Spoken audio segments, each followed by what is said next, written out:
soir, moi j'aimerais vous partager un peu mon cœur, vous livrer certaines de mes réflexions qui ont accompagné mon cheminement depuis plus de 25 ans de marche avec Dieu. Je n'ai pas réponse à tout. Et puis je ne suis pas un de ces orateurs qui veut faire mousser votre foi pour essayer de l'élever à ce niveau-là, dans l'espoir d'avoir le maximum de guérison, parce que moi-même je suis en recherche.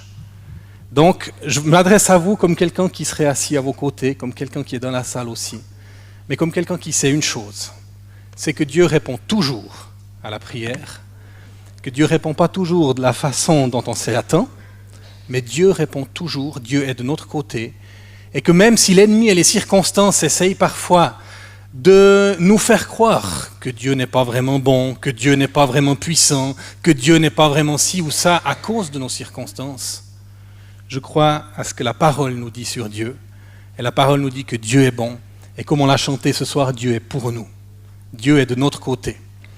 Alors, Marc a parlé qu'on a à cœur les enfants, la famille, c'est vrai, on essaie déjà de le vivre dans notre propre famille. Et on enseigne à nos enfants que Dieu répond à la prière. C'est un peu bateau comme début, on le sait tous, c'est une grande théorie. Mais ce qu'on oublie des fois, c'est que des fois, comme un parent, comme un père qui répond à ses enfants quand ses enfants lui demandent quelque chose, on répond des fois par oui, d'autres fois par non, et d'autres fois en disant « Attends, pas maintenant ». Et Dieu est un père. Et quand on prie, on est confronté à ces différents types de réponses. Et ce n'est pas toujours évident pour nous. Surtout la dimension « attends ». On ne sait jamais comment se situer, parce que des fois, certains d'entre nous, Dieu ne nous a pas dit non, mais comme on ne voit pas la réponse, on a l'impression qu'on prend ça pour un non. Et on arrête de prier pour certaines choses, on baisse les bras. On a dû apprendre ça à nos enfants, on enseigne à nos enfants la prière depuis tout petit. Et je me souviens qu'on avait un couple qui ne pouvait pas avoir d'enfants, et notre fils Baptiste les a pris à cœur, il avait 2 ans. Et en tout cas, toutes les semaines, il a prié pour eux pendant 6 ans. On lui a dit, Baptiste, tu sais, tant que Dieu ne te dit pas non, tu continues. Comme les Américains disent, push, ils ont des bracelets où il y a ces initiales P-U-S-H, pray until something happens. Prie jusqu'à ce qu'il y ait quelque chose qui se passe. Et pendant 6 ans, notre fils a prié pour eux chaque semaine. Et quand il a eu 8 ans, un jour, on a appris qu'il pouvait adopter un enfant, c'était la fête à la maison. Dieu avait dit « attends ». Et ça, c'est pas évident. Ce verset m'a beaucoup impacté dans Hébreux 10, 36, « Car vous avez besoin de persévérance, afin qu'après avoir accompli la volonté de Dieu, vous obteniez ce qui vous est promis. » C'est pas facile à entendre ça dans une société où on zappe, où on est une société fast-food, où on aurait tendance à voir la prière comme ces distributeurs à boissons où on met la prière puis il y a la canette qui sort. Seigneur, j'ai prié, tu n'as pas répondu. La prière, c'est un combat, c'est une lutte, c'est une persévérance. Alors il y a des fois où Dieu répond instantanément, puis là notre foi est immensément encouragée. Puis il y a de ces prières qui forgent le caractère parce qu'on doit lutter avec Dieu comme Jacob l'a fait avec l'ange. Et c'est plus difficile pour certains d'entre nous, surtout quand on prie depuis longtemps. Persévérer aujourd'hui, c'est quelque chose qui est complexe, qui est difficile. On a vécu ça avec ce que Marc partageait tout à l'heure. On a cette vision que les enfants peuvent vivre des choses fortes avec Dieu, depuis tout petit. Et on prêchait que les enfants pouvaient entrer dans la présence de Dieu, pouvaient vivre l'adoration d'une manière forte et authentique et profonde. Et on a prié pour ça, on a prêché sur ce sujet pendant des années sans jamais voir officiellement ou réellement de nos yeux ce qu'on prêchait. Et puis tout d'un coup, peut-être 7 ou 8 ans après, on était dans une convention, on s'occupait des enfants. C'était des enfants comme d'habitude. Ils étaient là parce que leurs parents s'étaient inscrits, ils n'étaient pas plus saints que les autres. Mais tout d'un coup, il y a eu une prière, une percée. Et tout d'un coup, on a vu des enfants à genoux qui pleuraient, d'autres qui étaient les bras en l'air. On voyait que Dieu les rencontrait d'une manière personnelle et profonde. 7 ans après.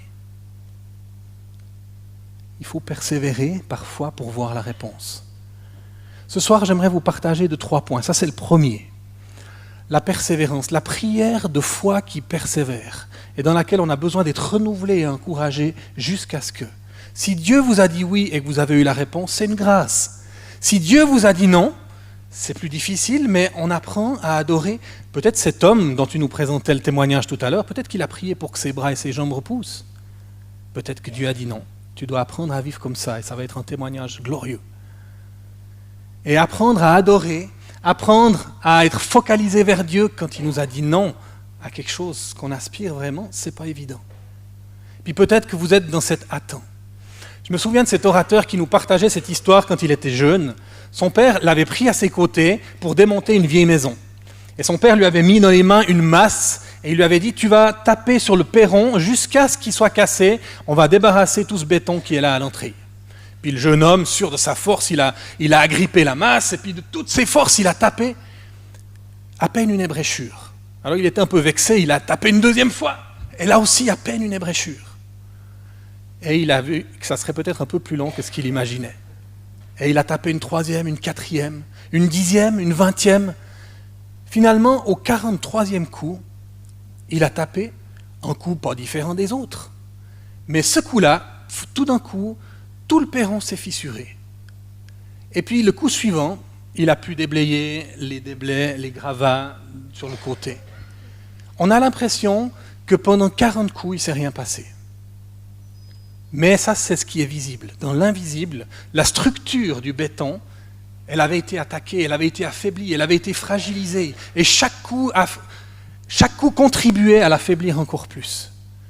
Et le premier point que j'aimerais vous donner ce soir, c'est ne vous découragez pas dans votre prière de foi. Vos prières, Dieu les entend. Et si Dieu ne vous a pas dit non, continuez de prier jusqu'à ce que.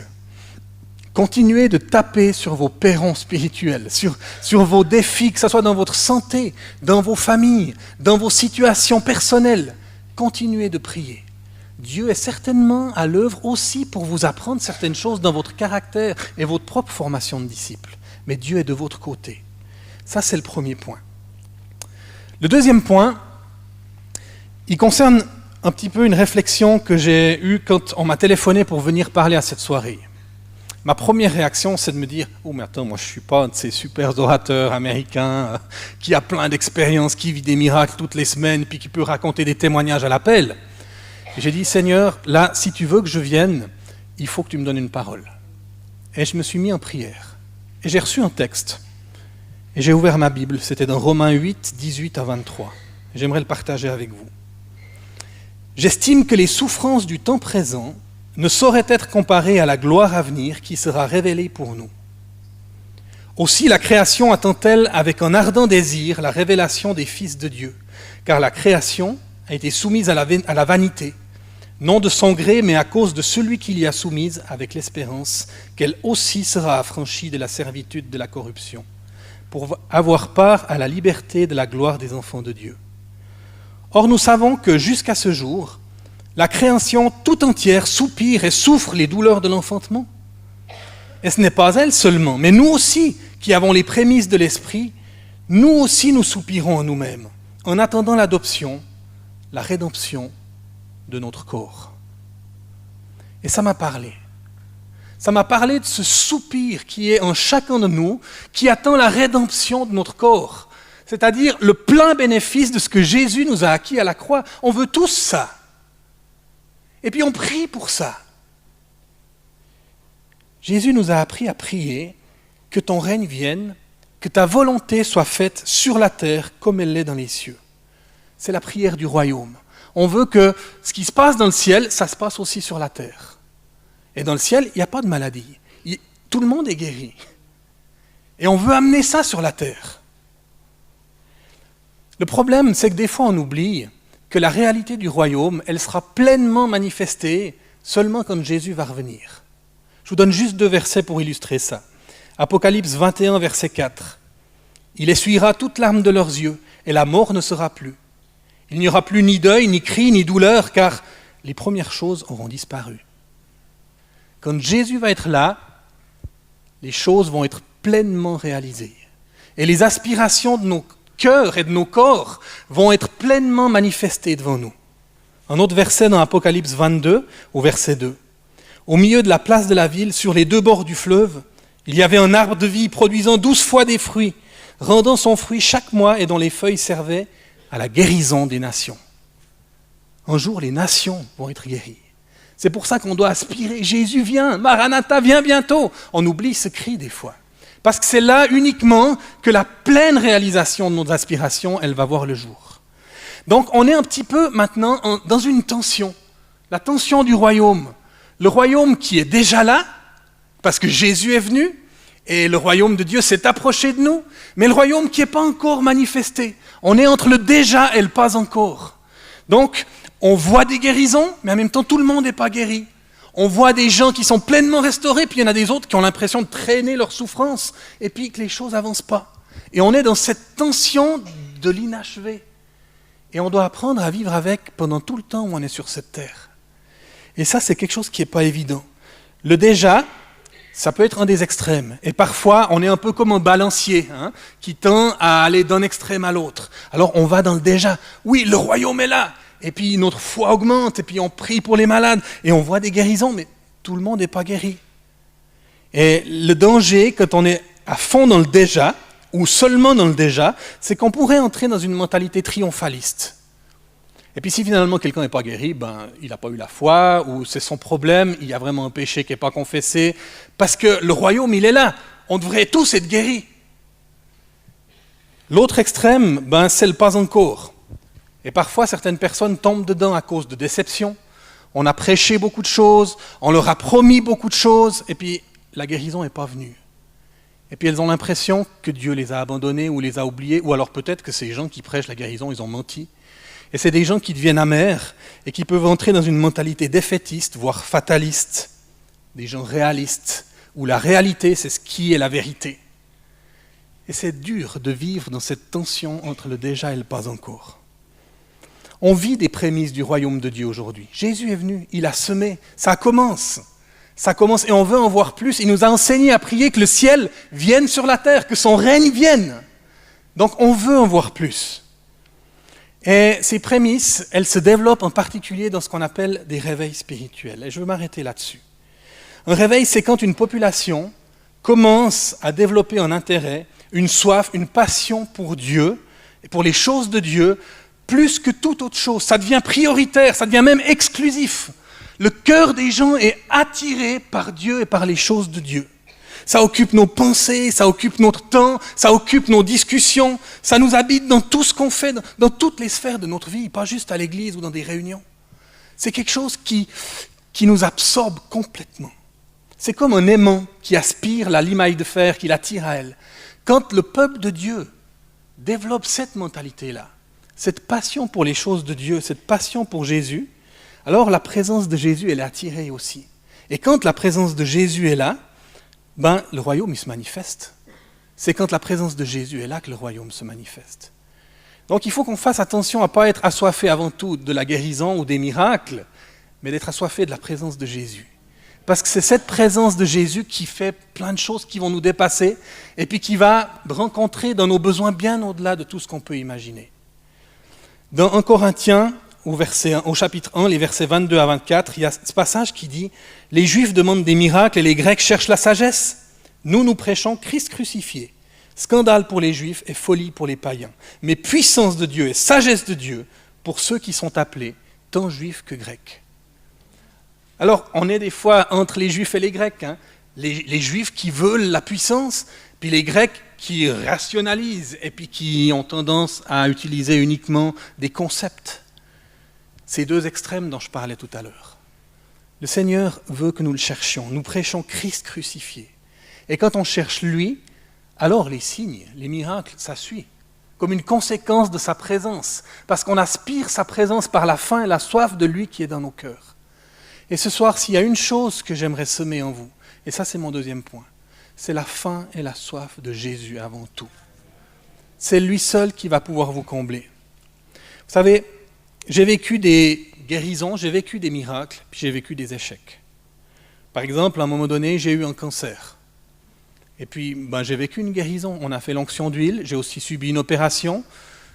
Est-ce que c'est la médecine? Est-ce que c'est Dieu? C'est Dieu qui est en contrôle de tout ça. Finalement, la guérison, elle est là, et puis elle a été manifestée. Et je suis toujours vivant 17 ans après. C'est une victoire. C'est dans les choses que je note dans mon journal de vie en disant « Oui, Dieu est puissant, Dieu répond. » En même temps, il y a 15 ans, j'ai commencé à avoir des crises de gouttes. Combien de fois j'ai prié pour ça? Combien de fois j'ai demandé l'imposition des mains? J'ai jeûné 40 jours pour vivre la guérison. J'aurais jamais pensé avoir la force de faire ça. Je n'ai pas été guéri, je dois prendre des médicaments, je dois vivre avec. Échec. J'ai vu des aperçus glorieux du ciel. Je me souviens de cette conférence de guérison à Malais où ma femme souffrait d'une double hernie discale qui était avérée cliniquement. Et puis, il y a les enfants qui priaient pour la guérison, qui imposaient les mains aux malades. Et à un moment donné, on allait mettre un terme et l'orateur qui était là a dit « Allez, encore une personne ». Et j'ai dit à ma femme « Vas-y ». Elle s'est avancée et 2 enfants ont prié pour elle, des petites prières d'enfants, rien de spécial.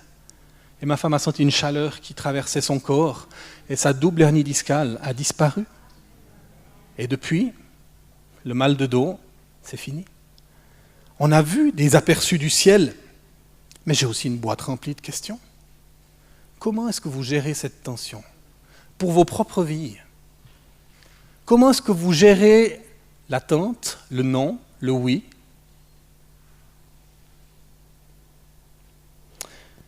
Il ne faut pas que ça nous empêche de venir à Dieu, tout ça. Parce que s'il ne répond pas toujours comme on le souhaiterait, il répond toujours. Toujours. Je me souviens de ce camp de Pâques, on était à Genève avec des enfants, des adolescents, puis on a vécu des choses fortes. On a eu beaucoup de peine à trouver des locaux finalement, on a trouvé une salle en dehors de la ville, et puis tous les jours il pleuvait. Et on avait des ateliers qui devaient se dérouler à l'extérieur. Donc tous les jours avec les enfants on priait, Seigneur arrête la pluie, on prend autorité sur ces nuages, au nom de Jésus vous partez. Et les nuages partaient. Et on avait tout l'après-midi, la pluie qui s'arrêtait, on faisait nos ateliers et c'était fantastique. Et le samedi, on avait prévu un spectacle dans les rues. On était sur les quais, sur le pont, autour du pont du Mont-Blanc. Et puis on avait prévu des chorégraphies, prêcher l'évangile dans les rues. Et puis il a commencé à pleuvoir. Puis on s'est dit, pas de problème, on va prier. On a prié, on a pris autorité sur les nuages. Ils sont restés. Et la pluie a redoublé. Puis on était là sous la pluie avec les enfants. On s'est dit, Seigneur, on doit faire quoi? Puis le Seigneur, il nous a dit, adorez-moi. Et on a compris qu'on devait faire le spectacle pour lui. Donc on a dansé une demi-heure sous la pluie qui tombait à verse, en faisant simplement monter nos chants de louange et d'adoration vers le Seigneur. Après on s'est dépêché de mettre les enfants à l'abri pour pouvoir les sécher puis les réchauffer. Puis on a dit, mais Seigneur, qu'est-ce qui se passe? Pendant la semaine, tu nous encourages, puis on voit des victoires, puis tout d'un coup, le week-end, alors que c'est là que c'est sérieux, parce que toute la semaine, on s'est préparé pour voir les gens dans la rue. Puis là, tu réponds pas. Qu'est-ce qui se passe, Seigneur? Et le Seigneur nous a parlé. Le Seigneur nous a dit, Guy, je suis en train de vous former. Cette semaine, je vous ai appris à être vainqueur sur les circonstances. Aujourd'hui, je vous ai appris à être vainqueur dans les circonstances. Et vous avez accepté la leçon. C'est une image pour ce qu'on peut vivre aussi dans nos vies, par rapport à nos corps, par rapport à nos questions. 2 versets encore. Hébreux 4, versets 15 et 16. Car nous n'avons pas un souverain sacrificateur qui ne puisse compatir à nos faiblesses. Au contraire, il a été tenté comme nous en toutes choses, sans commettre de péché. Approchons-nous donc avec assurance du trône de la grâce, afin d'obtenir miséricorde et de trouver grâce pour être secourus dans nos besoins. Il y a cette invitation pour être secouru dans nos besoins. Tu as des besoins, on a tous des besoins. Où est-ce que tu vas trouver la réponse à ces besoins? Approche-toi du trône de la grâce. Approche-toi de ce sacrificateur, de ce grand prêtre qui est dans le ciel, de ce Jésus qui a expérimenté les mêmes choses que nous et puis qui peut nous comprendre et qui va répondre de toute façon, même si ce n'est pas la réponse qu'on attend. Le Seigneur veut te rencontrer dans tes besoins ce soir, mais c'est vers lui que tu dois venir. Tu ne dois pas chercher avant tout ta guérison, mais cherche le Seigneur. Un jour, j'ai choisi de lui donner ma vie. C'est le meilleur choix que j'ai jamais fait. Ça a été la guérison ultime. J'ai trouvé un sens à ma vie. Je sais pourquoi j'existe. Et maintenant que je me traîne de douleur parce que je suis en train de faire une crise de goutte ou que je sois en pleine santé, ma vie, elle a un sens. Finalement, je veux toujours être guéri, mais c'est plus ça qui est le plus important. Le plus important, c'est que je comprenne pourquoi Jésus m'a créé, qu'est-ce qu'il aimerait que je vive. Et dans le chemin, il y a une guérison incroyable qui se passe à l'intérieur. Je me sens aimé, j'ai de la valeur, je sais pourquoi j'existe, je vois que Dieu m'utilise, alors que je peux vous dire, je reviens de loin. J'étais un pauvre jeune homme qui avait une piètre vision de lui-même, qui était timide, qui n'avait aucun ami. et le Seigneur m'a racheté. Viens à lui ce soir. C'est lui seul qui peut te donner un sens à ta vie, qui peut réorienter ta vie et qui va t'utiliser. Un dernier témoignage. Quand j'étais jeune, je suis tombé amoureux. C'est des choses qui arrivent. Hein. Une belle jeune fille. On avait le même appel. Elle avait à cœur les enfants, elle avait à cœur la mission, et je me suis dit, on est fait l'un pour l'autre. Et je déclarai ma flamme, et puis elle a dit oui, c'était extraordinaire. 3 mois plus tard, elle est revenue vers moi, puis elle m'a dit, tu sais Guy, je crois que finalement je ne suis pas amoureuse de toi. J'aimerais qu'on arrête, parce que ma relation avec Dieu, ça ne va plus, c'est pénible, c'est difficile, je réalise que je me force et tout. Peut-être tu l'as ressenti, mais je préfère qu'on mette un terme à cette relation. Et moi, j'avais rien vu venir. On dit que l'amour rend aveugle. J'étais complètement amoureux et complètement aveugle qu'elle luttait avec des questionnements. Mais qu'est-ce que vous voulez que je dise? J'ai dit, si tu veux qu'on arrête, on arrête. Mais c'était une grande souffrance. Je me suis senti largué comme une vieille chaussette. Je me suis senti trahi, lâché. Je me suis dit, est-ce que je ne suis pas assez bien? Enfin, ça m'a remis en question dans beaucoup de choses. Le soir, je devais conduire la louange au groupe de jeunes. C'était très, très difficile. Et la semaine qui a suivi, j'ai pris beaucoup de temps derrière mon piano à chanter des chants et à déverser ma souffrance devant Dieu en disant « Seigneur, je ne comprends pas, mais je sais que tu es bon, je sais que tu es bon, je sais que tu es bon. » Et peut-être après 2 ou 3 jours, je venais de finir un chant et puis j'étais profondément dans la présence de Dieu et j'ai senti le Saint-Esprit qui me parlait. Et voilà ce qu'il m'a dit. « Tu sais Guy, tu souffres parce qu'il y a des gens que tu aimes. Il y a une personne que tu aimes en particulier qui ne veut plus de ton amour. J'aimerais te dire que ce que tu ressens, c'est un tout petit bout de ce qu'il y a dans mon cœur de père, pour tous les gens que j'aime et qui ne veulent pas de mon amour. » Et vous savez, ce jour-là, ma souffrance, elle n'a pas disparu. Mais ma souffrance, elle a pris du sens. Parce que j'ai invité Dieu dans ma souffrance. La guérison, elle est venue petit à petit. Il m'a fallu 3 ans pour m'en remettre pleinement. Mais parce que j'ai choisi de garder les yeux tournés vers lui, tout d'un coup, j'ai réalisé que dans ma souffrance, je pouvais expérimenter le cœur de Dieu. Et ce soir, je ne sais pas ce que vous vivez, je ne sais pas quels sont vos besoins, mais je sais une chose. Je termine par un passage qui m'a impacté aussi tous ces derniers temps sur mon lit d'hôpital. 2 Corinthiens 12. C'est l'apôtre qui parle de cette écharpe dans la chair. On ne sait pas trop ce que c'est. Certains disent que c'était sa femme. Je ne crois pas. Et au verset 8, Paul dit « 3 fois j'ai prié le Seigneur de l'éloigner de moi. » Verset 9, « Et il m'a dit, ma grâce te suffit, car ma puissance s'accomplit dans la faiblesse. » Quoi que vous viviez, la grâce de Dieu est disponible ce soir. Et si vous vous approchez de Jésus, sa grâce, elle est largement suffisante. L'abondance de la grâce. La grâce de Dieu, c'est quoi? La grâce de Dieu, c'est ce que Dieu nous donne pour pouvoir vivre et pour pouvoir grandir dans notre situation. Donc la grâce de Dieu, elle est différente suivant ce que vous vivez. Vous avez des grands besoins, vous avez une grande portion de grâce qui vous attend. Vous avez des petits besoins, vous avez une petite portion de grâce, mais elle est suffisante. Elle vous suffit. Et j'étais sur mon lit d'hôpital avant cette opération, à me tordre de douleur en disant « Seigneur, ta grâce me suffit. Ta grâce me suffit. » Ce soir, la grâce de Dieu te suffit. Ce soir, tu es peut-être venu ici, à cette réunion, avec des attentes. Peut-être que mon message ne fait pas exploser ta foi. Mais peut-être qu'il te donne un certain équilibre sur ce que Dieu veut donner, et puis en même temps sur la saison dans laquelle on se trouve au niveau du royaume, et sur le fait que Dieu veut te rencontrer d'une manière ou d'une autre, là où tu es. Dieu est pour toi. Dieu est de ton côté. Prions. Seigneur, je veux te louer parce que tu es un Dieu qui connaît nos besoins. Et non seulement tu les connais, mais tu n'y es pas insensible, et tu désires, Seigneur, nous secourir dans nos besoins. Et ce soir, j'aimerais te prier pour mes frères, pour mes sœurs qui sont là dans cette salle. J'aimerais prier pour mes frères, pour mes sœurs qui sont devant leur écran, qui regardent cette vidéo. et tu connais leurs besoins. J'aimerais te demander que tu t'approches de chacun d'eux et que tu viennes par ton esprit les toucher là où ils ont besoin maintenant, au nom de Jésus. Tu es un sacrificateur plein de compassion. Tu es un Dieu qui nous donne ta grâce, et ta grâce, c'est ce dont nous avons besoin pour vivre, ce dont nous avons besoin pour surmonter l'étape ou l'épreuve que nous sommes en train de vivre. Mais Seigneur, tu connais aussi notre plus grand besoin. Notre plus grand besoin, c'est de te connaître toi. Notre plus grand besoin, c'est de te donner notre vie.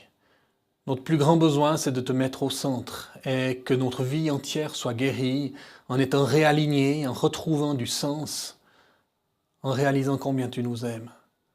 Et je prie, Seigneur, pour tous ceux maintenant qui choisissent de t'ouvrir leur cœur. Si c'est ce que vous désirez faire là où vous êtes, faites cette prière après moi. Seigneur, je t'ouvre mon cœur. Je ne te connais pas encore. Tu connais ma vie, tu connais mes besoins. Je te donne ma vie ce soir parce que je ne veux plus vivre comme ça. Je choisis de mettre ma foi et ma confiance en toi, de compter sur toi. Et je t'invite à devenir le Sauveur et le Seigneur de ma vie. Seigneur, je prie pour ces frères, pour ces sœurs, pour ces amis.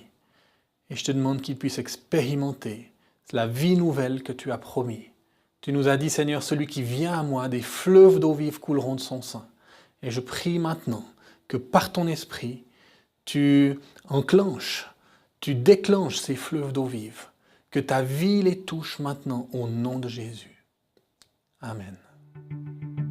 Soyez bénis dans la mise en pratique. Je sais que ce n'est pas toujours simple dans la vie réelle de saisir ces principes de foi et de les appliquer dans nos circonstances particulières. Mais je prie que le Saint-Esprit vous accompagne et que ce que vous avez entendu ce soir puisse vous encourager et vous aider dans ce que vous êtes en train de vivre aujourd'hui.